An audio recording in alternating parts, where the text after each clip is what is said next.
अधिवक्ता की शिकायत पर अधिवक्ता के विरुद्ध शिकायत दर्ज की। वाराणसी दीवानी कचहरी के वरिष्ठ अधिवक्ता शिव प्रकाश सिंह की शिकायत पर पूरी तरह जांच वगैरह करते हुए थाना कैंट पुलिस ने शिव प्रकाश सिंह के भाई सत्य प्रकाश शर्मा उर्फ अशोक सिंह, जो कि वह भी अधिवक्ता है, और उसे घटना में शामिल ब्रिजेश कुमार राय, राजीव राय, पंकज कुमार सिंह के विरुद्ध शिव प्रकाश सिंह की माता स्वर्गीय रामकेसर देवी की फर्जी वसीयत बनाने के कारण उच्च अधिकारियों के आदेश पर फिर संख्या 495 सन 2025 थाना कैंट पुलिस ने दिनांक 3 सितंबर 2025 को गैर जमानती व संगीन धाराओं में 419, 420, 467, 468, 468 आईपीसी की धाराओं में दर्ज की। यह उक्त जानकारी एडवोकेट वरिष्ठ अधिवक्ता राजेंद्र नाथ पांडे, जो कि प्रार्थी के अधिवक्ता है, उन्होंने दी।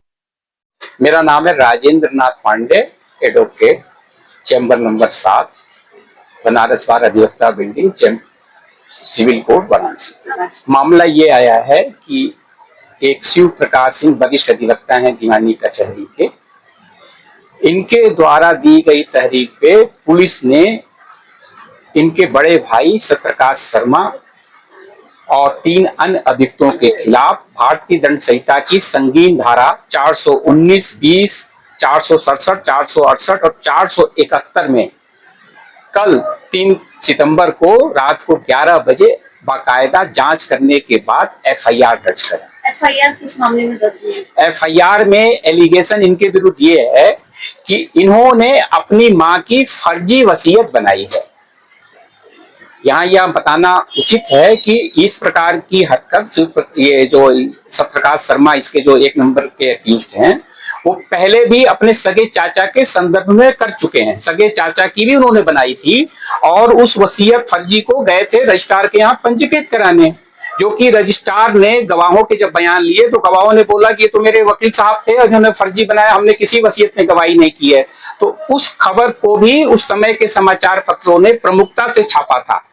ये आप देख सकती हैं कि फर्जी वसीयत बनाकर संपत्ति हड़पने का था खेल। और ये खबर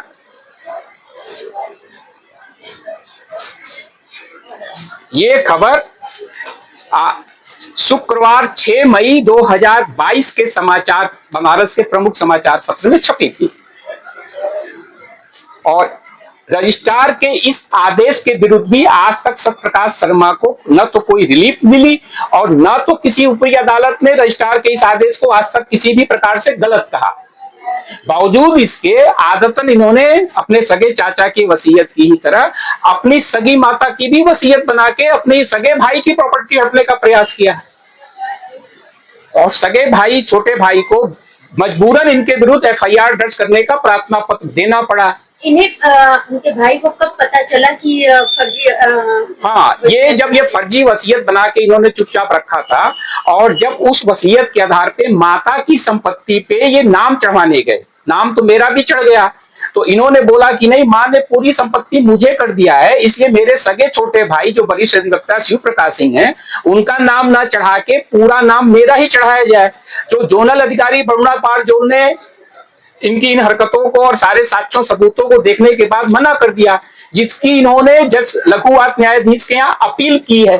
उस अपील में भी इनको आज तक कोई राहत नहीं मिली है। तो ये इसके बाद जब हमको पता चला कि इन्होंने उस केस में ये वसीयत लगाया है, तो हमने इनके खिलाफ पुलिस को फर्जी एप्लीकेशन और फर्जी वसीयत बनाने का प्रार्थना पत्र दिया, जो कि पुलिस ने मार्च महीने से लेके आज तक बाकायदा जांच किया। इस घटना में यह है कि जिस दिन ये वसीयत बता रहे हैं, उस दिन माताजी इनकी Indira super multi speciality hospital में आईसीयू में एडमिट थी।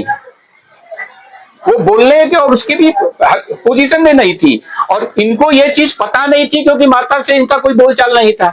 तो इन्होंने सोचा कि माँ जब 12 तारीख को मर गई तो 2 दिन का बना लें, लेकिन इनको नहीं मालूम था कि माँ इनकी घर में नहीं है, एडमिट है। माँ मेरे पास थी और माँ हॉस्पिटल में एडमिट थी। इन्होंने बता दिया, वसीयत में लिख दिया कि माँ घर में थी, सब कुछ थी और माँ घर में ही हमको देके 10 तारीख को सारी संपत्ति 12 तारीख को गुजर गई। और जब उसके आधार पे नाम चढ़वाने का प्रयास किया तो मुझे पता चला, तो हमने एफआईआर की कार्रवाई फर्जीफिकेशन की शुरू की। वहां भी इनका नाम नहीं चढ़ा आज तक। तो कुल कहने का तात्पर्य है कि बहुत ही संगीन घटना है ये। देखिए मैटर ये है कि वकील भी इस समाज के अंग हैं और वकील द्वारा, किसी भी वकील द्वारा कोई अपराध किए जाने पर वो भी कानूनन रूप से दंडनीय है। ये मैटर नहीं है कि वकील कोई अपराध करेगा तो उसके लिए कोई कानून लागू नहीं होगा, उसके ऊपर कोई कानूनी कार्रवाई नहीं होगी। ऐसा हिंदुस्तान की किसी भी किताब में न तो आज तक लिखा गया है, न तो ऐसी कोई नजीर है, न तो किसी हाईकोर्ट सुप्रीम कोर्ट ने ऐसा कोई आदेश पारित किया है कि वकील के विरुद्ध वकील खूब अपराध करे और उसके विरुद्ध आप FIR दर्ज न करें। हम तो ये जानते हैं, चाहे वकील हो, चाहे पत्रकार हो, चाहे नेता हो, चाहे मंत्री हो, सभी कानून के अंदर हैं, होना भी चाहिए।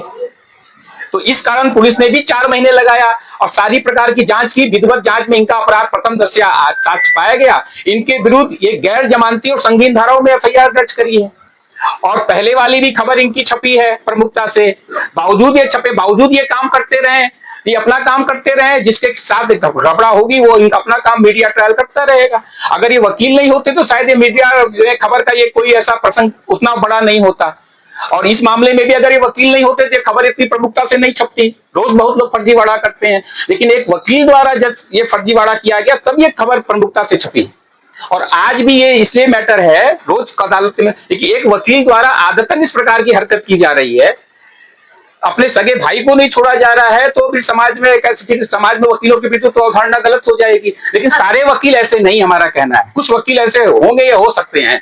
तो ऐसे कहने पर यह है कि कुछ वकील इस धंधे में भी हैं इस प्रकार के, जो कि हर प्रकार के काम कर रहे हैं।